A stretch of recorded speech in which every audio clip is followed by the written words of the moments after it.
Le 9e chapitre. L'exacerbation d'une xénophobie rampante contre les peuples non blancs.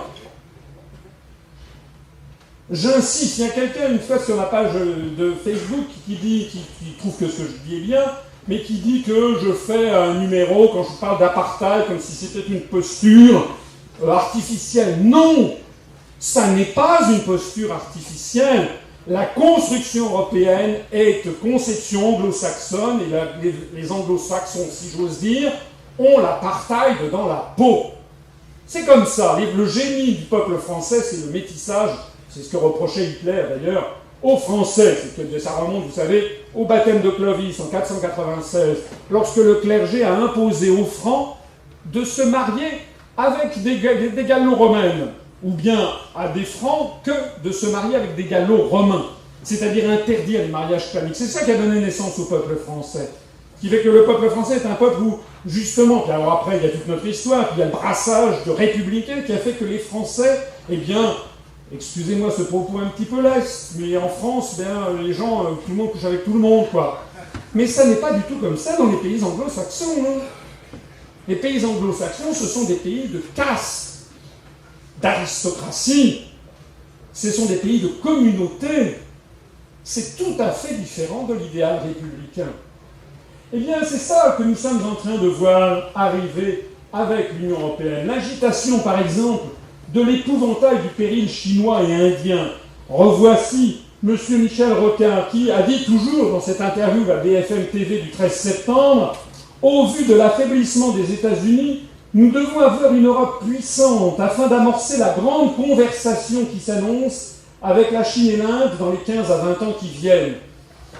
C'est un peu baroque comme formulation, mais qu'est-ce que ça veut dire? La grande conversation, ça veut dire que le grand conflit, c'est ça? C'est-à-dire que les Shintok et les Indiens, ils sont méchants, c'est ça que ça veut dire? Qu'ils le disent. Mais qu'ils le disent, bon Dieu. Monsieur José Bové, j'ai pris délibérément des gens de gauche d'ailleurs, mais après il y en a un de droite. Monsieur José Bové, dans son blog Un paysan pour l'Europe, dit « L'Union européenne doit rester ferme face à la Chine ». Monsieur Vauquier, de l'UMP, plaide pour un protectionnisme européen face à la Chine et aux États-Unis. On entretient constamment cette idée que, en définitive, les Chinois sont méchants. Les Chinois nous menacent. Ça a culminé, ça n'a pas culminé, mais on en a vu un exemple extraordinaire en mars dernier, lorsque la Commission européenne a publié un clip qui a fait un énorme scandale. C'était un clip qui prônait l'élargissement. Pour promouvoir l'élargissement de l'Union européenne auprès des jeunes, la direction générale de l'administration de la Commission européenne avait commandé, payé et validé un clip vidéo carrément raciste qui a quand même provoqué un scandale. Le scénario mettait en scène d'un côté une jeune femme blanche censée représenter l'Europe, de l'autre côté des hommes patibulaires et basanés, maniant les arts martiaux, originaires de Chine qui faisaient du kung-fu, d'Inde qui faisait du kalari payatu et du Brésil qui faisait de la capoeira. La jeune femme seule est agressée par chacun de ces hommes dans un décor d'entrepôt désert et angoissant. Ces agressions sont censées représenter l'agressivité des puissances économiques émergentes.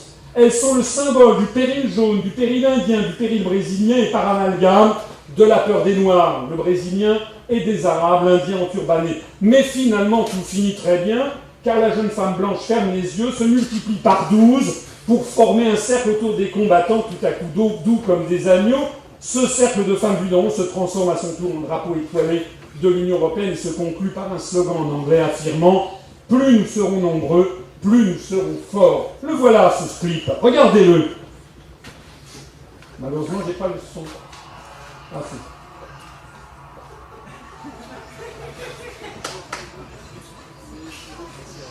C'est destiné à l'édification des jeunes Européens. Hein.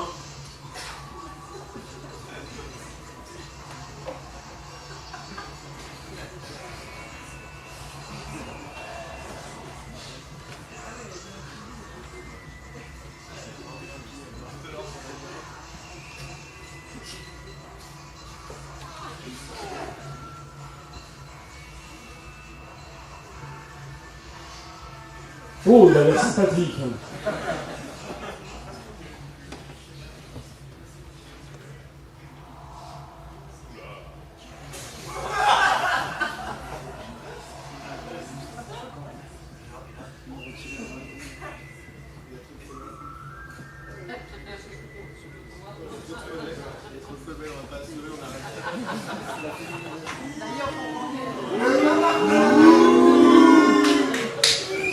C'est pour ça que quand je dis que la construction européenne, c'est un apartheid, c'est une construction raciste, je persiste et je signe. Et j'attends que l'on en parle à la télévision et à la radio. Le plus fort de l'histoire, c'est qu'en incriminant les Indiens ou les Chinois, en faisant croire que l'Europe va nous protéger, des gens comme M. Rocard, M. Vauquier, M. Beauvais, vous mentent effrontément, puisque justement, si actuellement l'Inde et la Chine ne cessent de se développer, c'est parce que c'est l'Europe qui l'a décidé. Avec l'article 63 du TFUE, dans le cadre des dispositions du présent chapitre, toutes les restrictions au mouvement de capitaux entre les États membres et les pays tiers sont interdites. Toutes les restrictions au paiement entre les États membres et les pays tiers, ça veut dire tiers non membres de l'Union européenne, ça veut donc dire les Indiens, les Chinois, sont interdites. En clair, feu vert généralisé imposé par l'article 63 du traité sur le fonctionnement de l'Union européenne qui reprend un article du traité de Maastricht, feu vert aux entreprises pour expatrier leurs usines dans des pays à très bas coût de salaire, donc en Chine et en Inde. Donc si nous sommes actuellement menacés par la concurrence chinoise, c'est parce que ça a été délibérément voulu par l'Europe dans le traité de Maastricht il y a 20 ans. Donc ceux qui actuellement incriminent les Chinois ou les Indiens vous mentent à deux égards. D'une part parce qu'ils ne vous disent pas la vérité, d'autre part parce qu'ils utilisent ces peuples qui ont effectivement bénéficié de la manne comme de boucs émissaires de décisions qui ont été folles.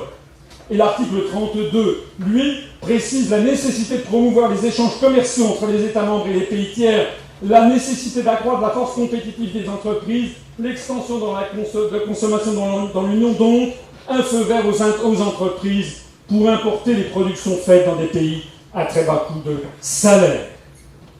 C'est pour ça que le clip que nous venons de voir, excusez-moi de ma vulgarité et de mon indignation, c'est un clip dégueulasse.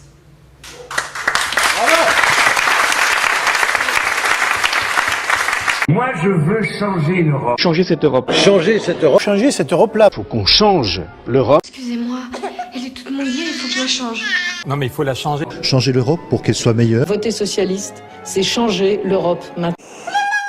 Ça fait des décennies qu'on nous dit qu'il faut changer l'Europe, mais on n'y arrive pas. Mais parce que pour l'instant, il y a plus de courage. On fait service, on n'y arrive pas. Mais tous les partis politiques proposent de changer l'Europe. Ça, c'est vrai. ça, c'est vrai. Et ça continue, mais c'est reparti. Mais changeons-le ensemble. Mais on ne peut pas, monsieur le député, on ne peut pas la changer puisqu'il faut l'unanimité des États membres. Et tant que vous n'aurez pas compris que si l'Europe est comme elle est, c'est parce qu'elle a été la sédimentation de négociations épouvantables avec des marathons bruxellois, sommet de la dernière chance à Luxembourg, nouvelle crise du lait à Bruxelles, etc. Tant que vous n'aurez pas compris que si l'Europe est comme elle est, c'est parce qu'elle ne pouvait pas être autrement et quel est le précipité fatal, comme on dit en chimie, d'une négociation où il y a eu 6, puis 9, puis 10, puis 12, puis 15, puis 25, puis 27, puis 28 intérêts nationaux opposés, et l'Europe, elle est comme elle est, on ne peut plus la changer. Ce qu'il faut, c'est une autre Europe. Une autre Europe. Une autre Europe. Il faut construire une autre Europe. J'ai très envie de construire une autre Europe. Exiger ensemble une autre Europe. Ils veulent une autre Europe. La possibilité d'une autre Europe que cette Union européenne. Il y a un débat à l'intérieur du Rassemblement national. Il n'y a plus de débat, puisqu'il n'est plus question de sortir de l'Union européenne, il est question de la réformer très sérieusement pour que ça cesse d'être une machine administrative, technocratique. C'est de bâtir une Europe enfin utile. En finir avec cette Europe de l'argent, construire enfin l'Europe des gens, l'Europe de l'humain et de la planète d'abord. Même Nathalie Loiseau aujourd'hui nous explique il faut une Europe qui protège. Mais laquelle ? Ça fait 30 ans qu'ils nous la promettent, l'Europe qui protège. Ne croyez pas qu'on va changer les institutions européennes. Là, leur plan, ça fait 50 ans qu'ils le mènent. Ça y est, ils ont réussi. Ils changeront plus rien. Donc le seul truc, la seule possibilité, c'est de se barrer de ce piège à rats. Nous, l'objectif ultime est un objectif de refondation de l'Union européenne, mais du grenier à la cave. Alors je le dis ici, l'Europe doit être repensée, l'Europe doit être refondée. Nous devons refonder notre Europe. Refonder cette Europe. La refondation, effectivement, est nécessaire. Pour une autre Europe radicalement différente. Qu'est-ce qu'on fait ? On sort de l'Europe ou alors on change l'Europe ?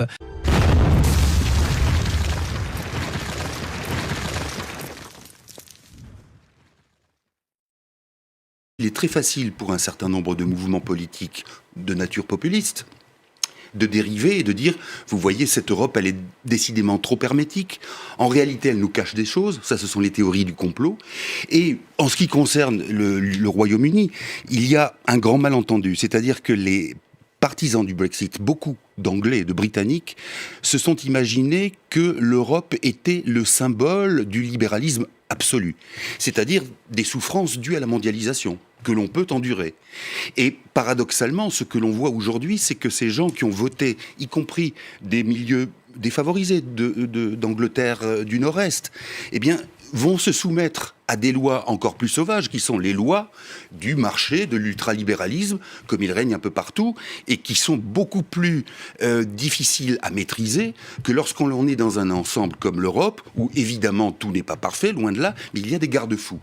Et quand on dit comment on est arrivé là, c'est que précisément il y a, je crois fondamentalement, et ça peut expliquer aussi les mouvements populistes ailleurs en Europe, il y a cette volonté d'un certain nombre de citoyens, où qu'ils soient, non seulement d'en découdre avec les élites, ça c'est classique, mais aussi, et on le voit sur ces images, de vivre quelque chose qui s'apparente au départ d'une grande épopée, que l'on veut d'ailleurs nationale et fameuse et glorieuse. Et ça c'est très fort parce que vous vous rendez compte que même des personnes au Royaume-Uni qui ont voté dans l'incertitude, qui reconnaissent elles-mêmes que les lendemains économiques sont incertains, malgré tout, ont cette appétence, cette envie de célébrer, de se retrouver. On me le voit, il y a beaucoup de joie, il y a beaucoup d'émotions. Je crois que c'est un facteur qui joue énormément, qui est à la fois une résultante du populisme et surtout une expression du populisme. Ce besoin de solidarité, ce besoin de dire les choses ensemble, et manifestement joue très fort avec ce Brexit et ailleurs aussi dans d'autres pays, dans d'autres tendances ou manifestations du populisme. Merci Gauthier.